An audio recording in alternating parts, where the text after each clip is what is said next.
Red Apple Media Podcast Network presents This is Protecting America. Now, here's Emmy-winning journalist Rita Cosby. Welcome to another edition of Protecting America. In recent days, we saw a horrible and very deadly Texas elementary school shooting. And now experts are trying to determine what needs to be done to protect our nation's children. And joining us now to discuss this is former NYPD Commissioner Howard Safir. Commissioner Safir, thank you so much for being here. Good to be with you, Rita. What was your reaction? It has been heartbreaking, gut-wrenching, first to see how many precious lives were taken, students and, of course, 2 teachers as well at that elementary school. It was a horror, and, unfortunately, just one of many. We've had so many mass shootings in this country since Columbine, and there are ways to prevent them, but unfortunately our politicians have not stepped up to do what needs to be done. Why is that? Why have they not done more, Howard? Well, a lot of it has 3 initials. It's the NRA, the National Rifle Association, has a very powerful lobby. They have spent millions of dollars making sure that people who oppose what they believe in don't get reelected. And quite frankly, lots of politicians are afraid of them. And it's very sad. Is there a middle ground? Because we even heard from Senator Joe Manchin of West Virginia. He's a Democrat, but he said, I am all for working towards common sense gun control. That sounds like somebody who thinks maybe Democrats and Republicans can find some sort of middle ground. What do you think? I think there is a middle ground. In fact, I have an idea that I'm trying to push forward anywhere I can, which I think will keep guns out of the hands of mass shooters. And what is that? Tell us about your plan. Since Columbine, just about all of the mass shootings have involved young men under 18, have involved assault weapons. In this horrible tragedy that just took place, Ramos went into a gun store, put down $2,000, and in a very short time thereafter walked out with 2 assault weapons. Assault weapons are semi-automatic. They're not regulated beyond what I just described. And anybody 18 years and older can go in and get one. And I find that horrendous because there is no sporting use for an assault weapon. It's designed for one thing only, and that's to kill people. Now, we had an assault weapons ban which ended in 2004, and unfortunately, the Congress has no appetite for reinstituting it. But there is something in between. The federal gun laws require that if you want to own a machine gun, not an assault rifle, but a machine gun, you can get a license. And in order to get that license, you need to submit 2 photos, have your fingerprints taken, have a local law enforcement agency certify that you should have one, and pay a $200 tax. If we reclassified assault rifles the same way we treat machine guns, then none of these kids would be able to just go into a store and buy an assault rifle. And that's, from a logical standpoint, it's not violating anybody's right to own a weapon. It's just putting them through a few more hoops to protect the public. And I think that is a logical way to deal with these young people getting these guns so quickly. What kind of screening goes through, the background check? So well, Commissioner. What are some of the steps that maybe they would see? Obviously, criminal background, but what are some of the other things that would be flagged? Well, what would be flagged would be any criminal record, any involvement with law enforcement, any drug use. We do need to strengthen the red flag laws so that instead of following HIPAA regulations when it comes to people who are a danger to the community, we create a database of people who have been treated for mental illness because of violence. Right now, that doesn't exist. It's stunning. Why doesn't that exist? To me, that is such, and I understand privacy, all these issues, but what about America's security? To me, that is shocking. Absolutely. The carnage that has taken place over the last 10 years is ridiculous. I mean, think of all of the families that will never be healed.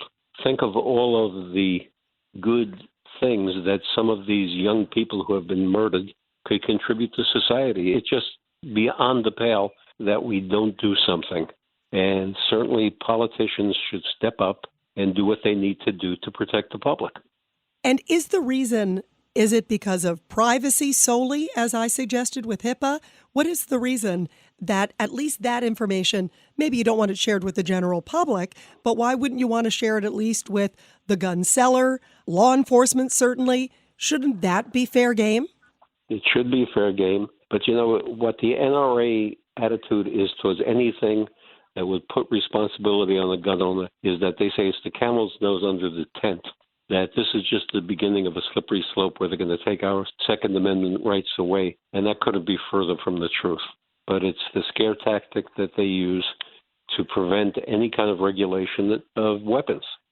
Is it fair that maybe the door would be cracked wide open? Because if you listen to Senator Schumer, the Democrat of New York, as you know, and some of these other Democrats, I mean, right away, they literally were saying that basically Republicans have blood on their hands. I mean, it was outrageous. Well, you know, I know Senator Schumer, and Senator Schumer never met a camera he didn't like. And the fact is that he is always doing these panic kind of broad brushes, and he knows himself this is not true. Nobody is going to take away the constitutional right of people to own weapons. But we have to look at what kind of weapons they are and what kind of responsibility we put on the gun owner. I have always been an advocate of requiring insurance for gun owners to protect the public. I mean, you get in a 3,000-pound automobile and you have to have insurance. Why shouldn't you have to have insurance if you own a gun? You know, what we need to do is have sane ways for people to own weapons. You know, I'm not against the Second Amendment, and I'm not against people having the ability to protect themselves in their own homes. But you don't need an assault weapon to do that. What do you make of the fact that this guy, 18 years old, it seems like right as soon as he turned 18, he gets one gun, then he gets a whole slew of ammo, and then he buys the second gun. Again, it is legal in Texas. How often shouldn't that flag something? Of course it should. It's legal in most states. But, you know, gun stores are businesses. And when they get a chance to sell a weapon, as long as it's legal, they're not going to look to whether or not the individual is going to go out and kill 19 kids and 2 adults. It's a crazy thing. And when you look at the rest of the world looks at America, where we lead the world just about in homicides per capita. And it's because there are more weapons in this country than there are people right now. How much is it the mental issues of what's going on, too? That combination, Commissioner Safir, because we've seen 27 school-related shootings this year alone in America, to your point, just a huge number. How much of it is also the mental instability of individuals, isolation? I mean, if you look at this kid's history, and I hate to say anything that makes people feel sorry for him because I think what he did was despicable. But you look at his background, he had a broken home. He had, it sounds like, a drug addict parent, staying with a grandmother. There always seems to be this combination of things. And also, I don't believe that he just snapped. I feel like there were so many warning signs that people missed. There are, and unfortunately, we're never going to be able to regulate that part.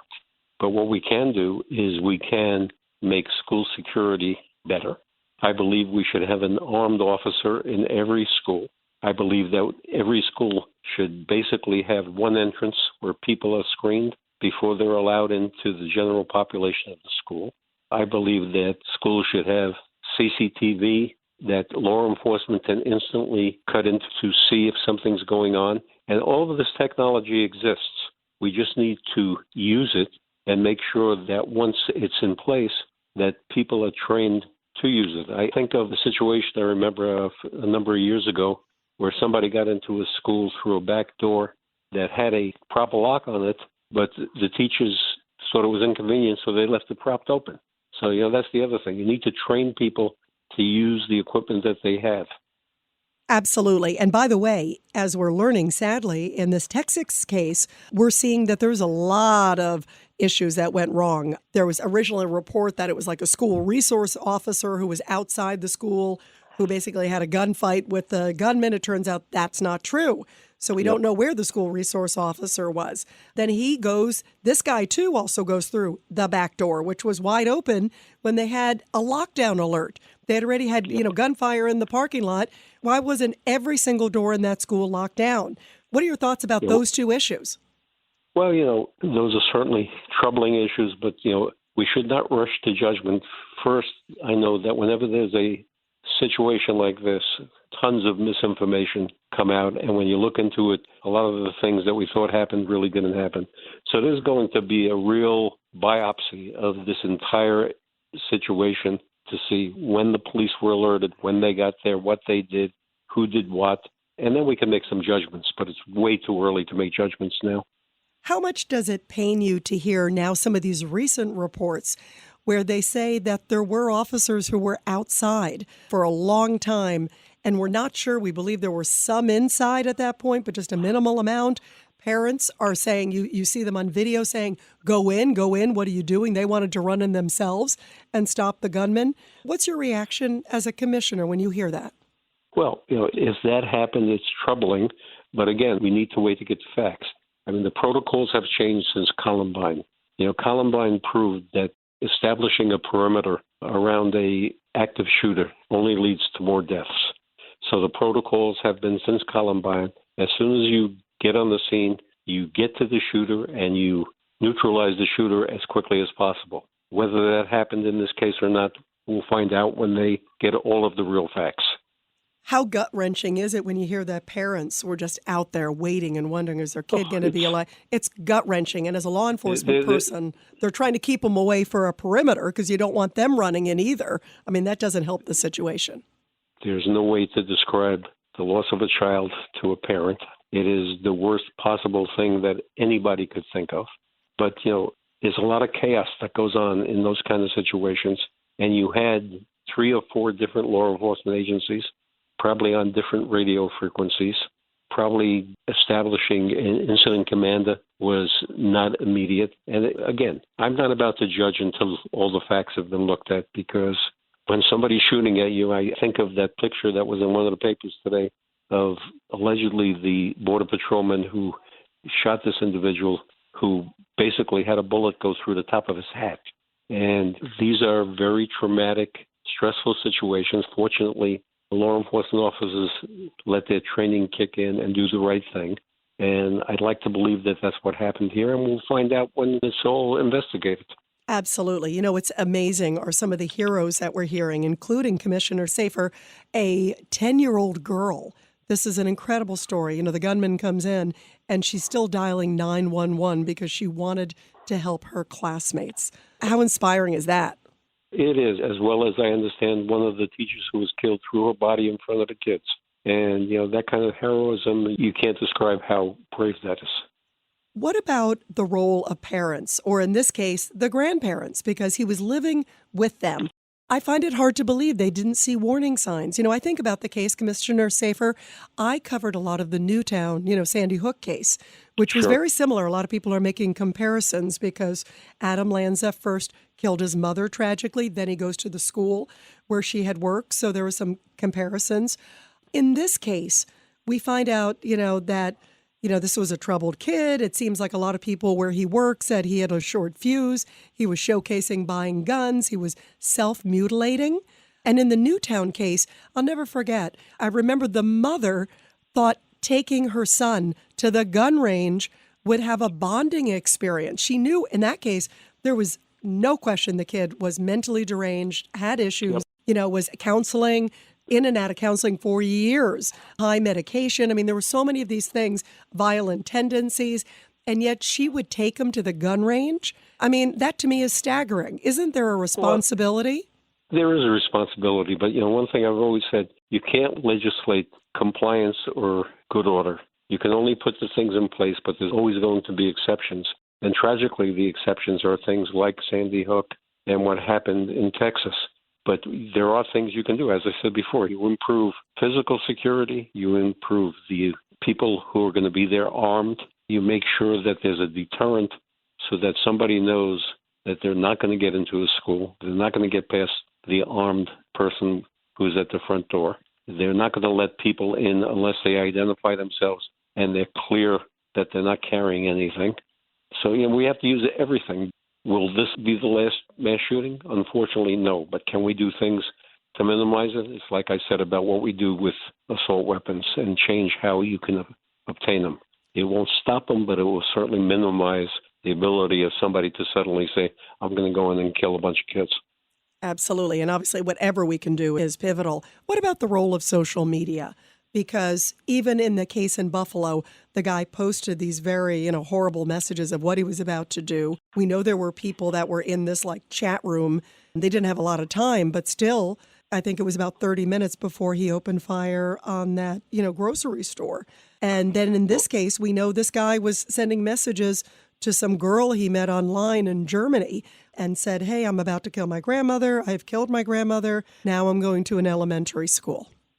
I think social media bears a great responsibility here that they're not meeting. They have algorithms that can certainly tell people if they like Republicans instead of Democrats and bar them from putting those posts on Facebook or Twitter or wherever. Well, they certainly should have an algorithm that could tell people when they're posting things about violence. 1,000%. And the other thing I also think about is the fact that we don't know what this 15-year-old girl who received it, and again, she lives in Germany, doesn't know him. It doesn't sound like they met. Right. But isn't there need to be better education to tell other kids? Because, listen, they're with them in the school. Now we're hearing this guy was unstable. They were worried about him. He dropped out of high school. Graduation was this week, so that could be part of his motivation. But when you hear it all, you go, why couldn't she have called somebody? Yeah, but, it's a combination of all of it, Rita. Again, we're not going to totally stop it, but there are actual things we can do, like preventing people from getting assault weapons until they're really vetted, unlike what happens now. Certainly mental health is an important thing, but, it doesn't always work. It's just like crime. People talk about rehabilitation. There are just some people who can't be rehabilitated and have to be in prison. And that's the most important thing, is protecting the public from people like that. Well, that's why I say that family members and classmates, it's hard to report somebody in your class. You're worried maybe they're going to have retribution against you, but maybe somehow anonymously get a teacher in, find out so they can at least be aware, because often those are the ones who see something. I find it hard to believe, and we don't know, but that the grandmother apparently knew he was self-mutilating, was troubled. I think there's a lot of layers here where maybe there could be some awareness classes to parents, to other kids. It certainly wouldn't hurt. But when you really think about it, and when you really think about crime in this country, and I'm not talking about mass shootings, but just violent crime in general, with the breakdown of the nuclear family in underserved communities, with single parents working all day long, sometimes into the night, and these kids being unsupervised, they get into gangs, and we see the kind of violence that we're seeing right now. What is your message to parents who are listening? Because, boy, they are worried right now about how sad. I mean, I think about when I went to school, I didn't worry about something like this. I'm sure you didn't either, Commissioner. Times have changed, as you pointed out. What's your message to parents? What should they do, or what should they be thinking at this moment? Well, I think what they should do is they should certainly make sure that they make their feelings known to the school districts or the school areas that they're in, that they expect the schools to provide the proper security for their children. And they also should make it clear that if there's a kid acting out who has any propensity for this kind of violence, he should be immediately put under supervision. And again, like I said, you're not going to get it all, but everybody has to do their part here. You see the repeat offender, Howard. I mean, that's the other issue, too. You see people that have done violent things over and over again. I always kind of make the distinction, trying to have all controls, but not just a gun control. What about a thug control? Absolutely. The bail laws that have been passed in major cities with these leftist DAs who are not prosecuting crimes, enforcing the law the way the law was written, is crazy. The idea that you commit a murder and they put you out on bail and then you commit another murder. I mean, look at that poor individual in the subway who was shot last week, randomly killed on the subway by somebody who had 3 cases pending and 19 arrests. I mean, that's basically saying, go out and do whatever you want. Absolutely. They need to be scared that if they do something illegal, that they should have sort of the fear and death of them, and also the broken windows theory, which, you did so beautifully when you were commissioner. That kind of a message needs to be put. Well, exactly. I have always said that the only people who should fear police are criminals, but they should fear police. And the way they're going to fear police is by police enforcing the law and making sure that criminals know that if they carry guns, or even if they jump over subway turnstiles, they're going to be arrested, and they're not going to be giving a desk appearance ticket. They're going to go to jail. And that's really what needs to be done in New York and other large cities. But sadly, it's not being done now. Yeah, there are so many layers to this. Well, former NYPD Commissioner Howard Safir, thank you so much for joining us on Protecting America and also for all that you do to keep us safe. You have literally been on the front lines for decades. Thank you, Commissioner. Good to be with you, Rita. And everybody, I'll be back soon with another great edition of Protecting America. And of course, you can catch me every weeknight, 10 p.m. to midnight on the legendary WABC Radio. This is Rita Cosby, and thanks for all you do to protect America.